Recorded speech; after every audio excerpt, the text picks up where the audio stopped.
I mean, that's an excellent question, but it's so complex, right? I can talk about like, all right, we think about global health and where things are going. All right, so you got obesity, huge. The U.S. spends $3.3 trillion annually on healthcare. 90% of that is for treating chronic disease. Of the chronic disease, so that's whatever, $2.8 trillion. Of that, between say 75 to 90% is totally preventable. Not related to genetics, it's totally the decisions you make, the behaviors you have. That's a huge sum of money, right? And it's not going away.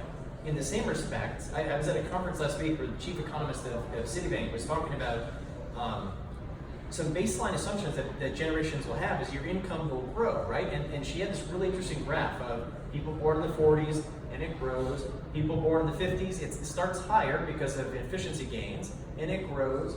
And then the 60s, you're born in the 60s, it starts flattening out. If you're born in the 70s, it's declining. And that means the money that's going in to sustain the system, sustain healthcare, sustain Social Security, all these things, show's over, right? So unless there are some major bets to address this and have people lead healthier lives, we're in big trouble, in huge trouble. And another interesting statistic, from diabetes in the US, 70,000 limbs are amputated every single year, right? In the context of the wars that we've been in Iraq and Afghanistan, you're talking about bad year 2,000 limbs. Diabetes, 70,000. Anyway, so all that being said, so one thing that I'm working on is a project to try to tackle type 2 diabetes through a combination of precision diets, artificial intelligence, nutritional coaching, things like that, to try to help people break out of the habit and eat normal food and lead a happier, healthier life. And hopefully, this is a long introduction to say, there's a cost avoidance that's going to happen. If somebody can be healthy and you avoid all the downstream impacts of loss of limb, blindness, just in general, all the healthcare costs, that is going to save insurance companies money. It's going to save Medicare money. It's going to save governments money. So there are eventually, if whoever cracks this is going to find out where the revenue streams come, but it needs to be affordable to the masses. So it's kind of like, where do I put the money? If I'm going to save a ton of money by having healthier people, then maybe I can subsidize some of those programs to make them more accessible to everyone. This is okay, the reality is that markets fail, right, all the time, and market-based solutions alone, in my opinion, are not sufficient.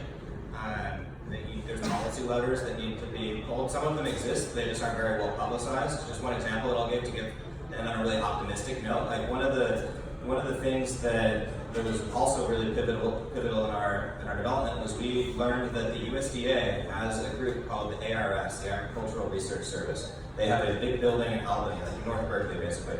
And we learned that this facility had a team of food scientists and engineers who had some funding at their disposal to look at ways to turn plant-based waste into novel ingredients.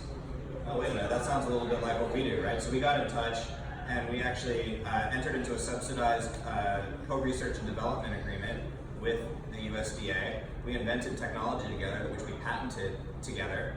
And that's been a really, I never would have thought that we would collaborate with the US government, and I think there's a lot more, don't get me wrong, there's a lot more that it can do in pretty much every area that you can look at, but there are some really positive things that are happening, and to really solve some of these big, hairy problems, we need the public sector and the private sector, and the third non-government sector to work together to do it.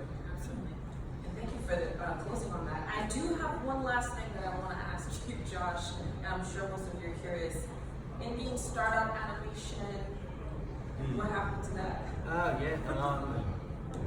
idea. I'm an idea person. I like creating things, and that was. I've traveled a lot around the world, and that was. India is like this vibrant, beautiful place that people don't entirely understand, and there are little things like in the Mumbai area, there are more people trained and certified in Final Cut Pro, this editing tool, than there are in the entire United States in one city. Everybody Random looking for video editing, Mumbai is your place to go. Anybody wants to help me start it again, now that technology's advanced, you can find me here, in this chair. Josh at Nestle. All right, well that concludes our session for this evening. I don't know if you want to say some final words. I want to say thank you so much, Josh and Dan, for your input and for your insights, and for the audience for engaging with us. This was amazing. Can we please give our panelists a round of applause? Thank you.